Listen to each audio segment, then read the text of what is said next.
Hello, everybody. I'm Brent. I'm Darko. And this is Fede with the devnullpodcast. This is episode 9 of the devnullpodcast. In today's very special episode, Darko will be talking to us about quantum computing and its application for future security. In addition, we discuss Bitcoin, NFTs, memes, we catch up on the Solarwinds supply chain hack, and Clubhouse. All of this and more coming up right after this.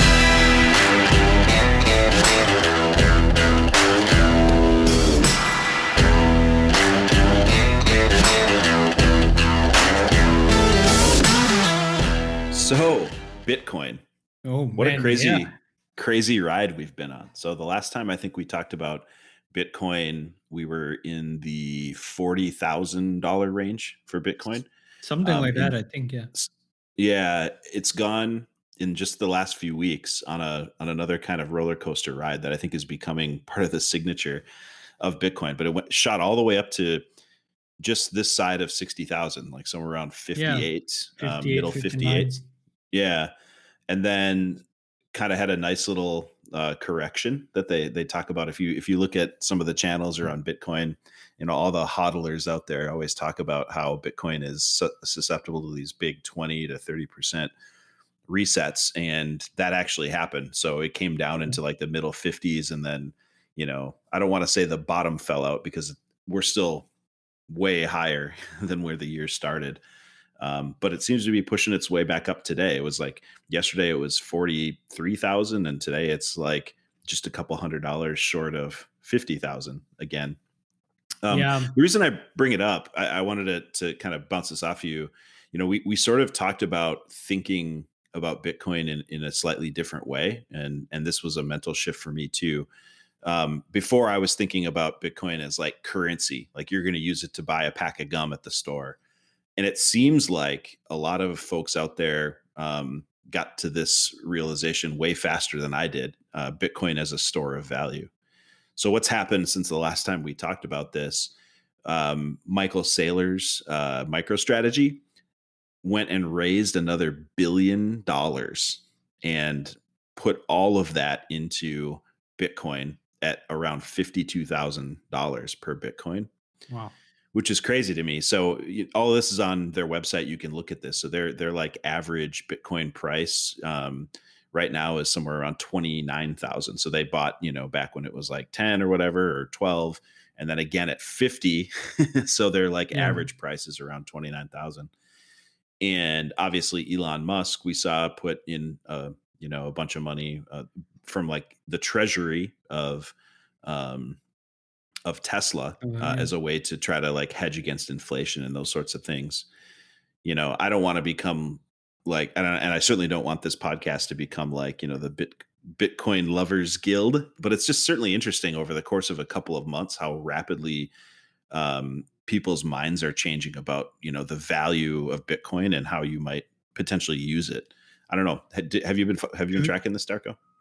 Dude, I mean, it's crazy when you think about it, how one person can dictate the market so much. Like one tweet from Elon Musk like skyrocketed the value of Bitcoin. And then and Doge. Bill Gates comes up and he's like, well, I don't have any Bitcoins. Boom, price goes down. Like, seriously, like it's this like select group of people that whatever they say, it's like there's so much influence going around that it's crazy to think about. But yeah, I've been following Bitcoin, and like since the last time that we talked about this and like cryptocurrency, I actually got a little bit into that. Like I made an account, started getting like some altcoins here and there, like trying to track this more carefully. It's interesting. It's addictive. Now all the time I just go and check the app every 10 minutes, like is everything green in the plus side, like going up? I think that's like something to be a little bit afraid of, right? So think about investing before cryptocurrency. I'm ultra conservative with my money. I always have been. So investing for me was sort of like, find an index fund and put your money into it and just let it sit there for 30 years, right? And it's not exciting, But if you look backwards over the course of like 5 or 10 years, you're like, holy crap, that's kind of cool. I made some money for doing nothing. My money is working for me. Yeah. Bitcoin and like cryptocurrency is a different game. It's like a worldwide 24/7 casino because Yep. there's no market timing. The market doesn't open and then close. It is literally up to the minute, constantly moving. And I think you can get really caught up in that. There's just kind of like this addiction quality to it. And like you said, having an app on your phone, I actually think that's the worst possible thing. If you're looking at this as an investment, not trading, as investing, the worst thing you could do, I think, is have an app on your phone, because at the minute your mood is dictated by whether you're not like generating money or losing money.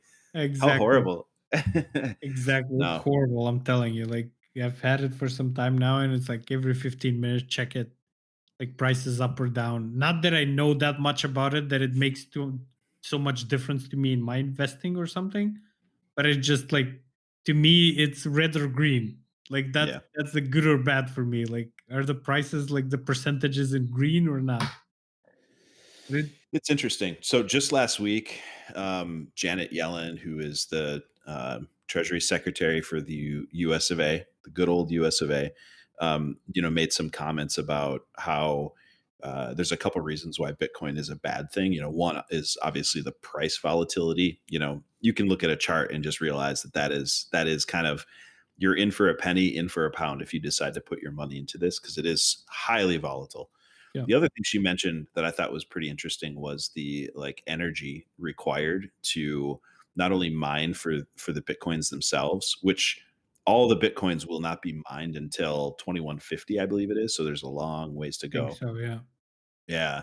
And it gets like progressively harder the more time goes on. I think last thing I saw, there was about 18 million of the 21 million possible Bitcoins already mined, of which 4 million are lost forever. That's kind of like the people that have lost their wallets or, Yeah. threw away their USB stick. It's probably what happened to my original one. So there is a really like limited supply. So a couple of numbers that I thought were interesting. And again, no financial advice here. Who knows what the heck is going to happen with Bitcoin? I Of the agree. of the available 21 million, 4 million they say are lost forever. Okay. Yeah. So that leaves us with 17 million. There is not enough Bitcoin for all of the millionaires in the US of A to have even one half of a Bitcoin. And Okay. to me, that's like, really, really interesting. Anyway, Wow. I don't want to spend all of our time talking about Bitcoin. It's Yeah. certainly interesting. March has been historically the month where the big like, the big like drops in price has tended to happen. I think the one in 2017 that was pretty significant came in March, and well, here we are. It's the first day of March as we're recording this, so we'll see what Yep. happens there. There's another technology that caught my eye because this is a little bit like peering down the rabbit hole. Like when you start talking about crypto, then you get into things like DeFi, and then all the rage right now is this technology they call NFT, Yep. non-fungible tokens. It's pretty new, but there's basically this idea that you can provably make something unique. So let's, for example, say I'm a digital artist and I render some amazing piece of digital artwork. I can stamp that with like a non-fungible token ID, and then I guess the idea is that becomes something that's tradable and will have value over time. And people are That's even doing pretty this with interesting. memes. Yeah, it's kind of interesting. I don't quite understand the value there because, knowing how computers work like you do, Darko, it's, who cares if it's provably unique? You can just like make a copy of it, and send it Yeah. out. Like most memes have a shelf life that's pretty short. So I'm not really sure how that tech will be used, but there's a lot of folks that are interested in it. I know like the NBA is doing some things, or some of the teams on the NBA are doing things with like, specific photographs of like basketball players or like plays or like scenes or whatever. They're trying to Okay. get into that NFT space. But anyway, I think we'll do it for Ma- crypto. And if you have anything else you want to dive into there, go No, ahead. I was just gonna make a remark about how there's a new tech, like relatively groundbreaking, maybe even. We don't know the capabilities of it. The first thing we use it for is memes. I mean, that's just hilarious to me. I'm sorry, but Well, I'm glad you brought that up. Like, I wanna opine, if I'm allowed, for a minute about memes. Um, they're great for a laugh, right? You see a yeah, meme, you have a chuckle, you send it to your friends if it's really good. I want to talk about that for a second. Like, I had this realization the other day. Memes are like a new form of communication that I think people are yeah, going to be studying for a long time, right? Because think about it, it's a photo with a little bit of text on it, and you yeah, can convey so much information with that like definitely. seemingly small piece of content, like contextual information about what's happening in the world right now, humor, anger, all kinds of things. Just it's a really interesting thing. I'm wondering, sometime in the future, if people are going to look back, people that study that sort of thing. What do they call that science? It starts with an A. I can't think of it right now. I don't I don't, don't it'll know it. it'll probably, yeah, it'll come to me later, I'm sure. But um, I think that like the creation of the meme and how quickly people glommed onto the meme will be studied for some time. And here's the funny thing about it. Like, not all of the world is on the internet. Not everyone knows about memes. So there are Yeah, whole like sections of people on this globe that like have never don't even understand it, have never seen it, like are missing all of that access to information. Just it, sort of blows my mind a little bit to think about like that. if you know that old saying that a picture is worth 1,000 words, like a meme is worth 10,000 words. Like it conveys 10 times as much information. That's And it, or more, I think, right? Because you and can sum up everything that's happening in that moment in time, right? yeah, And like all of that goes with the meme. It's crazy amounts of data. yeah, and just a joke. I actually have that on my CV, on my resume. In languages, I have Macedonian, native, English, German, and then I have meme fluent. Meme fluent. That's quite Yeah. brilliant. Yeah, and I've realized that I am getting a lot of the news about the stuff that is happening today in the world from memes. Like I open up something like 9gag or something like that, and there's like a bunch of when you see like a lot of memes on the same topic, one after the other. It sort of tells you that something's going on at the moment, and you sort of filter through that, and that's like an unbiased source of source of news. I knew I would think of the name anthropology. So Yeah, anthropologists of the yeah. future will be definitely studying this for exactly what you're talking about. The impact is, I think, a lot wider than people give it credit for when you just think of and like laugh at a meme. There's so much more going on there. So anyway, that's Definitely. Yeah. that's Enough about that's our memes. take on it. Okay, let's move right along. So a little bit of an update. Um, for those that listen to our show about the Solarwinds hack, there's been a little bit of new information that's come out recently. Some executives at Solarwinds were testifying before Congress to help Congress get their heads around how one company getting hacked can cause the amount of devastation that has happened from that. And the list of 3-letter agencies and 4-letter agencies of the U.S. government that were impacted by this continues to grow. I think in this latest article that you sent me, Darko, they were talking about NASA Yep. and the FAA. So, these are important agencies that have control over things that hurtle through the air at significant speeds. Yep. um, it's less theoretical in my mind about the damage that can be done by messing around with systems that those agencies can control. Digging into this actual article that's on, I think it's the Hacker News. We'll put it on in the show notes so you all can read it. The supply chain attack originated in build servers that create the like package software that SolarWinds then provides to their customers.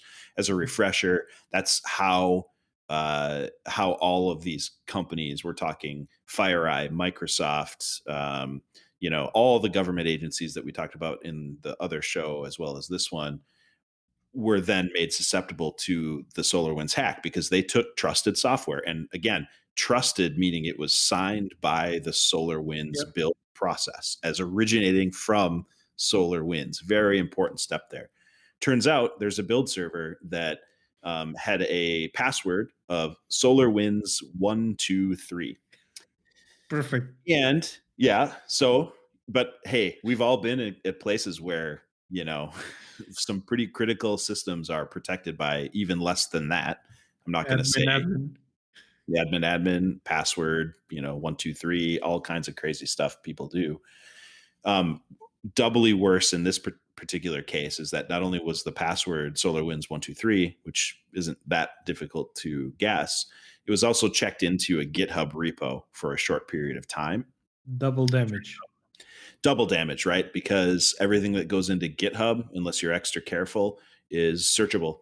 And there are scripts out there and people that all they do all day long is mine GitHub for, people making a mistake or not knowing better, which is sometimes the issue. The issue I have with this, though, is not that this happened, because people that work in this industry know that it's not that difficult to mess up in this regard, right? Yeah. A password that's simple, that's probably shared amongst a group of people. Again, that's a no-no, but it happens. That password accidentally getting inserted into a configuration file, and then maybe somebody messes up their .gitignore, and boom, that's suddenly checked into a repo. Again, it happens, right? Yeah. This is not that unusual, unfortunately. The part that I have issue with here is what happened during this hearing. And the hearing was in front of the House Committee on Oversight and Reform and Homeland Security, so that's a mouthful. Yeah. Their CEO testified and stated that this password was set up by an intern. Always the usual suspect, right? Always blame it on the Poor person who is trying to build their career and does not probably know everything they need to know. I mean, hey, you're starting out as an intern. My issue here, and it sounds like if you look at what happened, and I actually did listen to the hearing clip, the guy wasn't like totally throwing the intern under the bus, but he was kind of dodging and saying like, well, we're SolarWinds, we're secure by design and all this, but we had this like youngster in here, and this is what they did. Yeah. I take a lot of issue with that, because to me, what this reflects is not that an intern makes mistakes, because guess what? Of your entire staff, guess who's probably the most likely to make mistakes? The newest person in their first days or first years on the job, interns, right? Yeah, So definitely. what this tells me is that it's a gap in their process and how they think and talk and act about security. From my perspective, why wasn't that intern, kind of pulled aside and said, hey, we are a networking and infrastructure and security company. Here are some things that you need to know. Or, why don't they have systems that are designed to sort of catch these types of things? For me, it's just kind of unacceptable to say that. Like, if I were in this guy's shoes, and I'm sure he was feeling the heat and the fire was hot, I guarantee it was. I think I would have gone kind of down the line of like, you know what, you're absolutely right. This reflects a gap in our process that we need to do better and educate our entire team on. I have personally seen, and Darko, I'm going to shut up so you can talk and get a word in No edgewise here worries. eventually. I have personally seen extremely experienced people, we're talking 2 decades of software development, make mistakes like this. It happens. It happens to all of us. So to kind of single out one type of individual and say, hey, it was the intern's fault, to me is just it's just really crappy, I think, for us all in the industry. I don't know. What are your thoughts? I completely agree with you. I mean, to blame it, we never want to play the blame game. Like it's been, I mean, I don't have 2 decades of software experience, much less. But to me, it's always been like this motto that we have at Tarmac, for example. Like if you make a mistake or something breaks, own it, fix it, prevent it. That's it. Like, don't play the blame game. It's not gonna do anybody any good if you're just shifting blame from one person or the other instead of just owning the problem and fixing it. The problem that I have with SolarWinds is that they come off with this statement, we're secure by design, and then you don't do the first thing that you do in any security measures that you take, which is set up a password policy.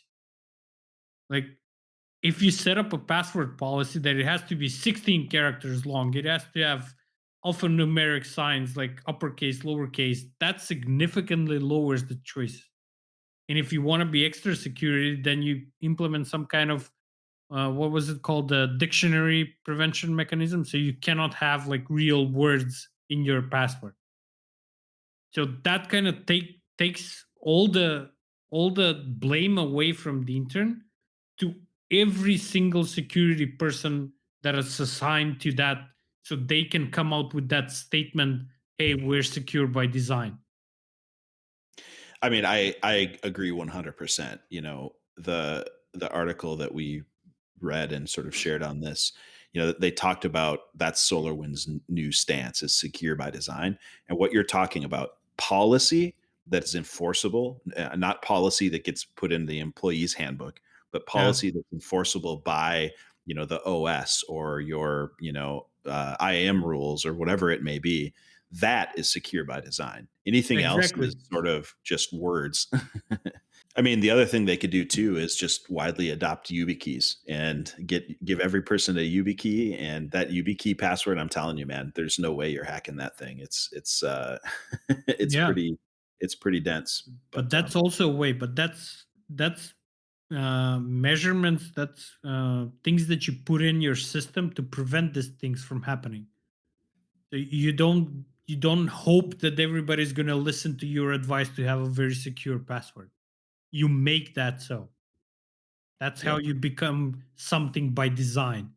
If you want to be, I don't know, cloud developer by design, you need to know how cloud providers work. You cannot work with a hardware in your local basement and train yourself for that.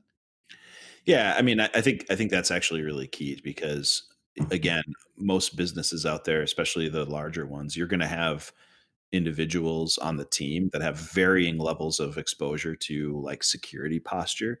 So why leave that up to interpretation or anybody's guess? What I've seen historically, because a lot of companies, especially here in the US, approach this security stuff from a like preemptive litigious angle. For Yeah. example, in the employee handbook, it will say something like, I promise to do everything I can to be secure, right?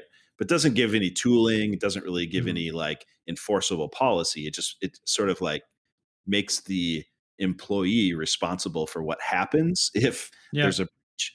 And in this case, like with this intern, that's kind of what I'm guessing is what this guy is saying. Is like, well, hey, we as a company have a policy that you need to be secure. This person wasn't, so clearly not our fault. Yeah. And that's just the wrong way to think about it. If you really care about security and you want to build it in by design, what you described, Darko, is the only way to go, and Yeah. be able to sleep at night without passing the buck. Okay, enough on SolarWinds. I mean, that's an evolving thing. Whenever Congress gets involved, expect to see a bunch of stupid stuff happen because, well, Yeah. let's just say that our congressional leaders don't understand this stuff very well. Yeah. I, I To say, think I think we're gonna have an update on this again in maybe a couple of episodes. I think we still haven't seen the end of this. yeah, we have not. Okay, I want to move right along before we get to Darko's topic, which I'm really, really excited about. Um, I want to talk about this app that is available for iOS only right now called Clubhouse. So it's been a couple of weeks since our last show, and I was planning on doing a kind of a braggadocious, like, hey, I got access to Clubhouse and you didn't, because it's definitely a cool kids club. Yeah. Lo and behold, in just like the last few days, some pretty dark things got released about what Clubhouse is and what's actually happening there. So, for those that aren't aware, Clubhouse is an application that you can download from the Apple iStore, the Apple Store. Yeah. install it on your iPhone, and it's like real-time voice. It's organized into these rooms that like have a topic, and you can join and listen. And in some cases, if you're invited, you might, be able to speak and whatnot. It's attracted a lot of really big names. Elon Musk had a Clubhouse chat going on. There's lots of investor types, like Jason Calacanis, and I think people in the Valley. Um, Oprah has something, I think. yeah, I think she did something there too. It's largely geared towards Silicon Valley, right? Which is a Yeah. bit of an echo chamber. Living in the Midwest, like I do, it's kind of hard to get into those circles, unless you're a cool kid. I'm not a cool kid, but I'm lucky that I have some cool kid friends. Thank you, Aaron. I know you're not listening, but Aaron got me an invite, and so I downloaded it, started listening in, and there is just a bunch of things going on there. It kind of reminds me of back in the day, those like party lines that you could join. Like if you knew a phone number, you could dial it and they would charge like Yeah. $2.99 a minute, but you'd be connected in a room with like, who knows, hundreds of people or whatever. It's kind of like that. I mean, the app is pretty crappy. The user interface is horrible. But the people that are hanging out there are like of note, right? So I kind of wanted to check it out. So I did. I'm sorry to say I lost interest pretty quickly. I just don't unfortunately have the time to stay up all night listening to people talk and Yeah. that sort of thing. Like I really like the podcast format because I can queue them up and listen to it when I have time. And Clubhouse is a bit more like you have to be there, kind of thing. It requires a lot of attention. Like It does, yeah. I'm not gonna lie, I had a little bit of FOMO. That's fear of missing out. Like the younger people understand that, and certainly it's full of young, people like trying to yeah. establish themselves. I think. Anywho, fast forward to just like a couple of days ago, it turns out that this app that is all the rage and has over $1 billion valuation now suddenly, is using some technology from China. And like there's a platform out there that allows you to do voice at this kind of scale in real time. um, it's in China and it's been hacked multiple times already. So there are people out there Surprise, that have surprise. figured out. Yeah, surprise, surprise. There are people out there that have figured out how to stream these conversations, whether they're public or private in the app, to YouTube, to download that stuff. Uh, China itself has access to these recordings. Very similar to like if you remember the app TikTok, it's Yep. kind of a similar arrangement. So there's China as a nation sort of listening in to these conversations, the metadata, everything that you have about your user, plus who knows what that app is accessing on your phone, just like with TikTok, who actually knows? And there's China in the background just sort of sucking all that information in. So again, for those listeners, I don't want to scare you away from this was more of a revelation because I don't think people were aware that the app was kind of insecure and people are sucking content and recordings out of it, and then B, there's China sort of again in the background, similar to TikTok, just sort of listening in and learning. So so what you're saying basically is that some people figure out how to get the live conversations out of Clubhouse and turn them into podcasts. Yeah, it's kind of like that. Well, so here's a good story. Elon Musk went on Clubhouse, and there were so many people that wanted to listen to that guy talk Yeah. because he's kind of like real world Tony Stark, right? I mean, Yeah. that's what he is. That it crashed, and there were only a certain number of people that could get in. Well, somebody smart figured out like, hey, I can live stream this over to YouTube. Yeah. I read, I did not witness because I was asleep. I was out of the country when this was happening, and it was, middle of the night. I read that the YouTube stream had more listeners than the Clubhouse app Wow. for that, which is pretty interesting.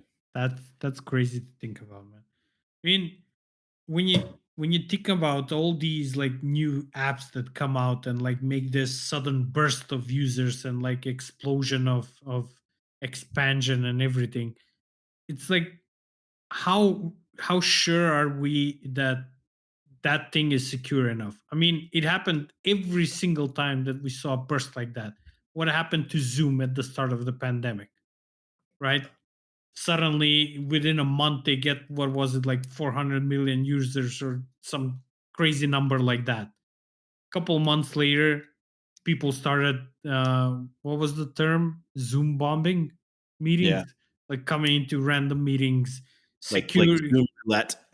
yeah. So security was not good enough. Then TikTok comes in. Then Clubhouse. Like, I'm wondering if people need to start like paying more attention to this, and like whenever a new app comes in, like seriously think about what you're doing, like before enlisting into that, like before giving it all out access to everything on your phone. And like, I'm not saying you should read the terms and conditions because nobody ever reads those, but like Well, they're just to, designed to not be read. You can't read them and make sense of them, especially if you're on your phone, right? So yeah, like companies, again, in the US, like companies are litigious. They'll say, well, you sign, and it's true. I did click sign, but I also didn't read 200 pages on my phone while I'm waiting to, do whatever.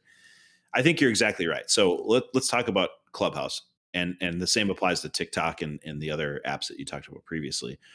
I think the posture needs to be out of the gates. Like, you can't trust it, because let's like paint the business picture for a second. This is a company that is not making money yet, as far as I can tell. They're a startup. They have yeah, over $1 billion valuation simply because of the user base.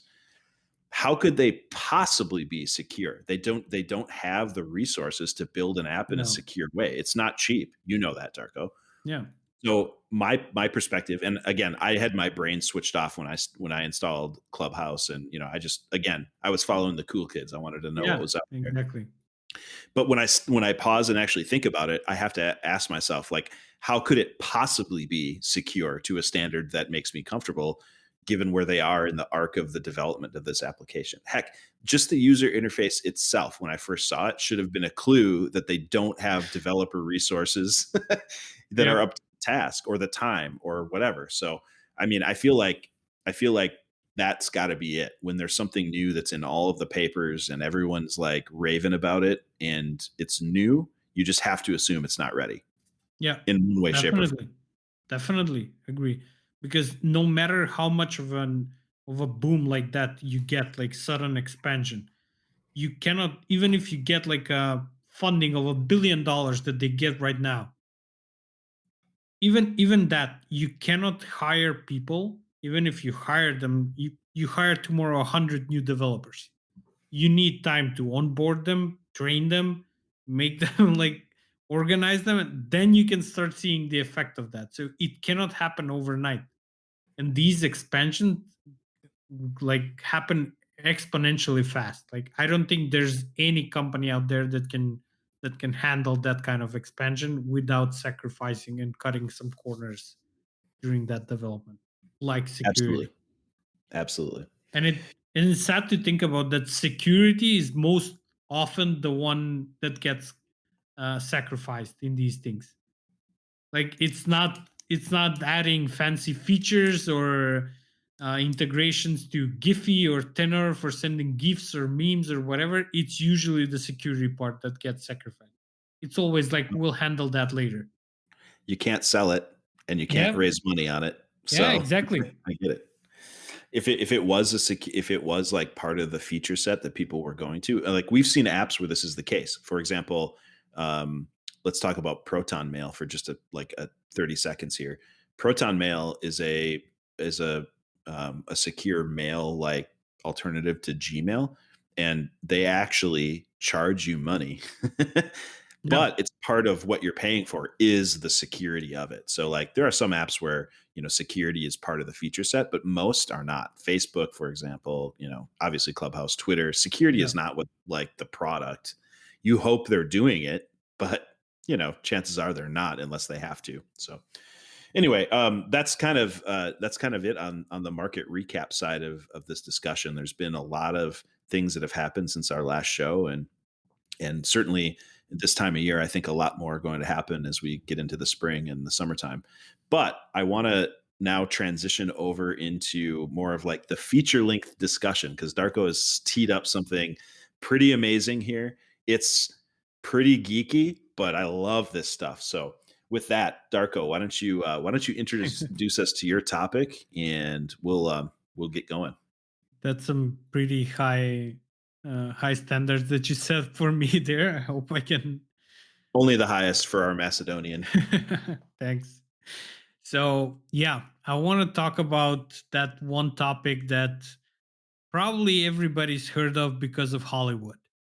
So whenever in Hollywood movies there's somebody needs to do something that's scientifically unexplainable, what they do is they put a quantum adjective to it, and then suddenly it becomes logical.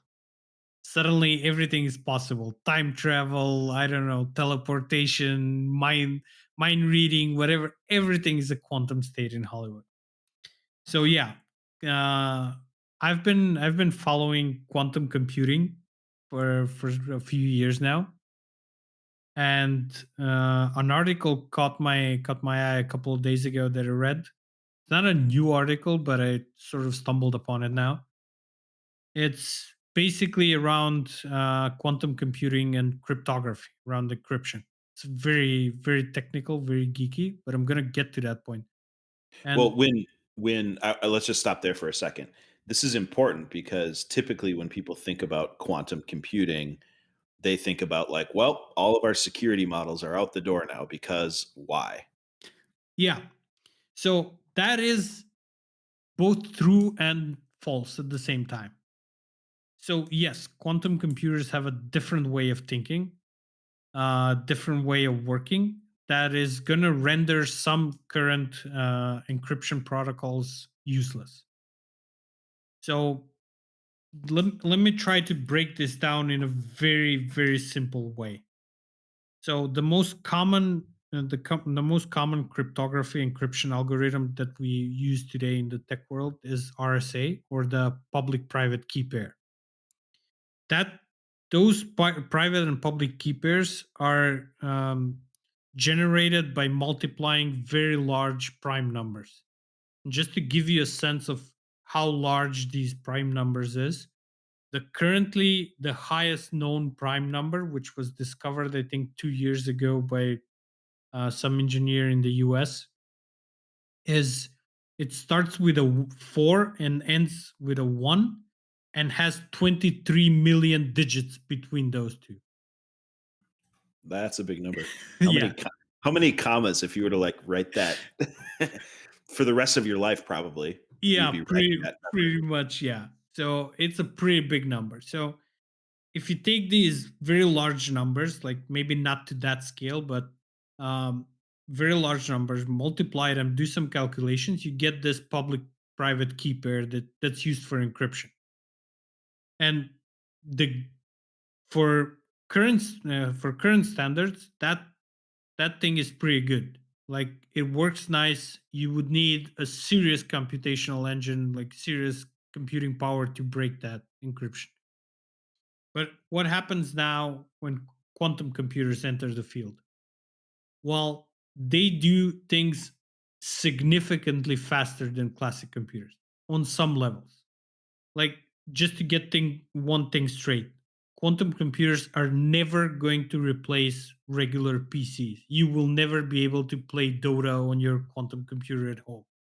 I was Like just that. about to ask if I could play Warzone on a quantum computer and would that No, give me any advantages? no, and I don't think even that can run Crisis in 4K. So, but yeah, so that thing is never going to happen. So now that that's clear, quantum computers have very specific purposes. Like they can be used for things that normal computers are bad at. So, to give you an analogy, like if you give a computer, if you try to give a normal computer to run a simulation on how a sap is going to flow down the side of a tree, it's going to do that very easily because it's a linear equation. There's fixed points and everything. Nothing's so chaotic. So it cannot calculate it. But if you want to track like airflow over wings on your airplane. I know you're a pilot, Brent, but so if you want to try and like simulate that airflow and what's going to happen around your plane as you're flying, that becomes very difficult because as the air is flowing, it's actually changing the environment in which it's flowing, which in turn is changing the air that it's flowing over the wings. So it's like constantly evolving. It's much more chaotic. So this is where quantum computers actually come in. So these are the type of stuff that they're actually really good, like weather forecasting. One of the toughest things there is chemical reaction. Like these are the type of stuff that quantum computers will be used. But So I always thought one of the strengths of quantum computing was that, like with traditional computing, like the way that you would go about breaking a public-private key pair is by brute force, right? And you would basically try until you found and were able to succeed. For like standard computers, we're talking decades worth of computing, even for the fastest one. yeah, With quantum computing, I thought the advantage was that it could do multiple like states simultaneously. Is yeah, that sort of true? yeah, it's true because in the way that a normal computer works, we all know it's zeros and ones, right? Well, a quantum or a qubit that it's used in quantum computing can be half of a zero or can be one third of a one, like that kind of value. So it can be both zero and one to a certain degree at the same point at the same time.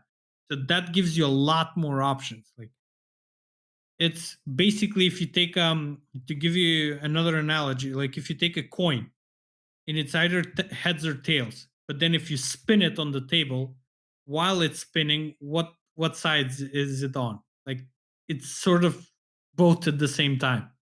Right. And there's Yep. actually a really good video. I'm going to drop it in the show notes of this researcher from IBM. And she explains quantum computing to 5 different levels to like a child, teen, university graduate, physics professor. And I don't know what was the last one. But it's like a really cool way to sort of explain this. I'm sure, like, my understanding is probably between child and teen, so I want to watch that. Yeah, it's a pretty cool explanation actually. So that leads me to the stuff that I was reading about, which is encryption using quantum computers. Like it's basically, let me read the title here. It's entanglement-based secure quantum cryptography, and this is done um, in a very interesting way. So the one of the unique characteristics of quantum computers or quantum particles is a property called entanglement, which is when you connect two quantum particles together, whatever you do to one of them, it's going to reflect in the other one, like identical simultaneously, Instantaneously, right? So this is the one instantaneously. force that scientists right now think might be faster than the speed of light. Not sure, but could be, correct? Exactly, exactly. So this has been known, like research has been done around this for like ages, ages, not really ages, but in the past years, most efforts around quantum entanglement have been focused around getting distance between those quantum particles. So how do you achieve that entanglement over greater distances? So the latest effort that I read was actually from last summer, last September or something. Some researchers published a paper where they used the satellite to generate two entangled photons and send them both down to two ground stations, two laboratories, 1,100 kilometers apart. And they think that these two, they kept their entanglement. So whatever you would do to one of them, it will reflect in the other one. So what they think about this, like one of the use cases is, what if we replace the secret keys and the standard public-private key pairs that we know of with entangled cryptography? Like what if your secret key is that unique entangled quantum bit? Like, That is so mind blowing. yeah, I mean, it's really a breakthrough when you think about it. Like, So I'm a simple minded person. We were talking about this before. Like imagine think of like one time passwords, right? yeah, That's effectively this. It would be real time yep, one time passwords for both sides of the transaction. yep, And literally it could only be you and it could only be them. And if they match, you're yep. allowed in. It's it's incredible. Like for me, it almost like borders on magic.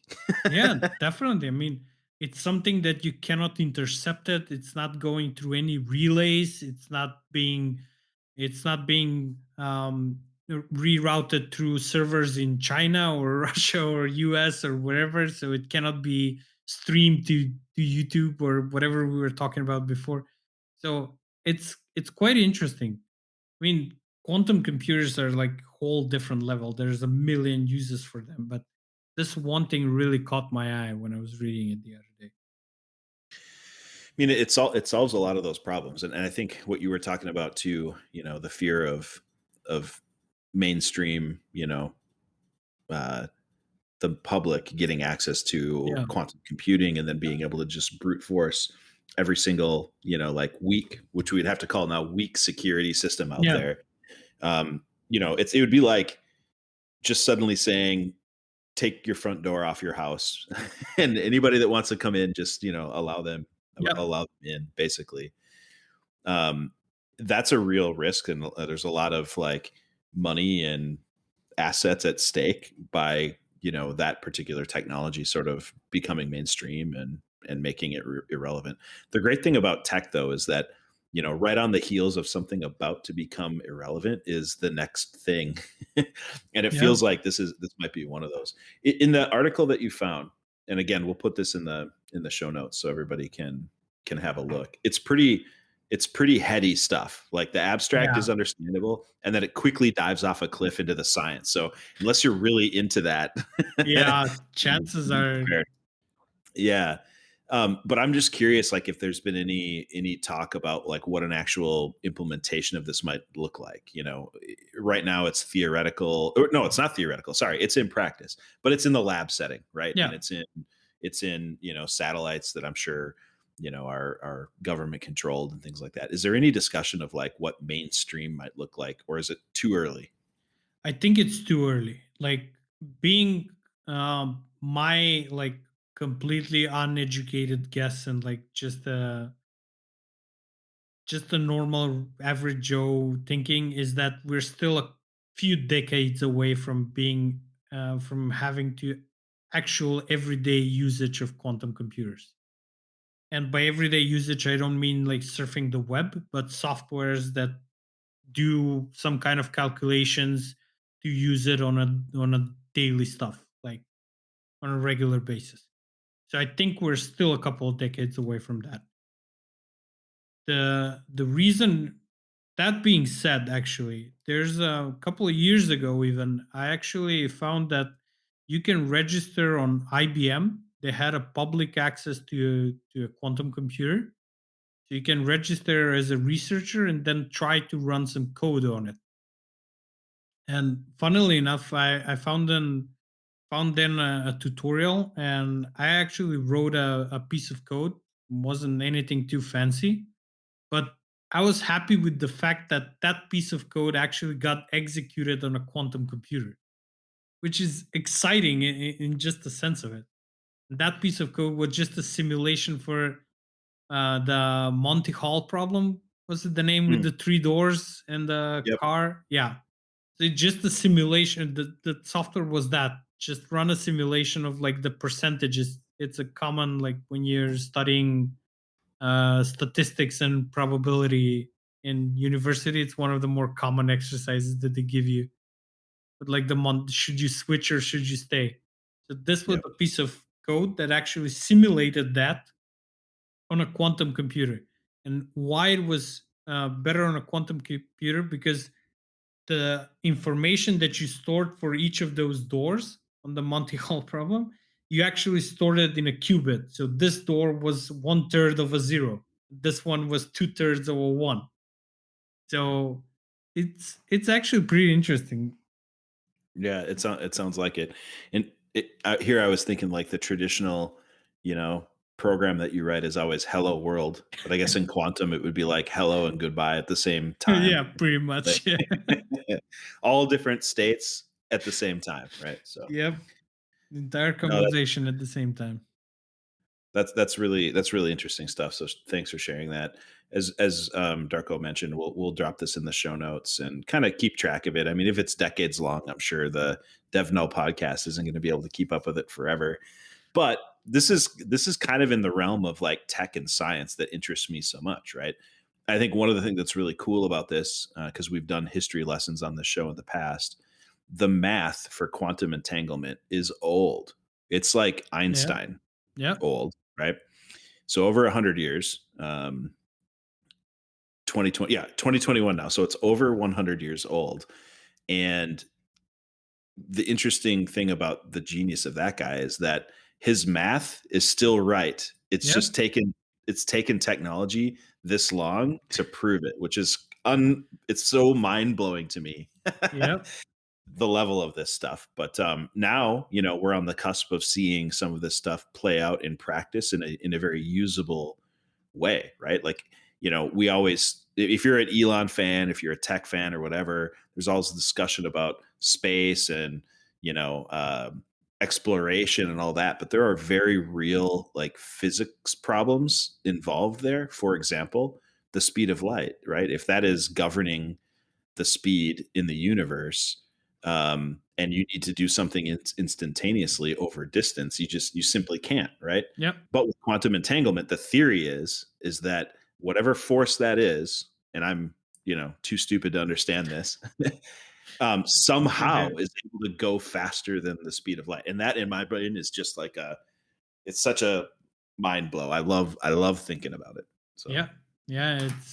It's definitely, it's not like reading. When you start getting into this, it's very addictive because one article leads to the another, and you click in a sublink in that one, and like then you're down a rabbit hole. But it's very interesting to read, and it's one of my favorite topics to read about in tech. awesome. Well, thanks for sharing.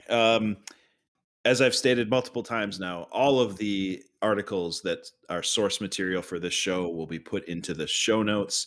That's pretty much a wrap for episode 9. Episode 10, we're going to welcome Fede back to the fold. It's been a busy couple of months for everyone here in the U.S. as the winter drags on, and COVID and all that. With that, thanks for listening. The DevNull podcast is a bi-weekly science and technology podcast brought to you by Darko Klincharski, Brent Kastner, and Fede Zagarzazu. Hey, and if you guys have any feedback for our show, do let us know. You can find our contact details in the show notes. Thank you for tuning in. Until next time, have a great day.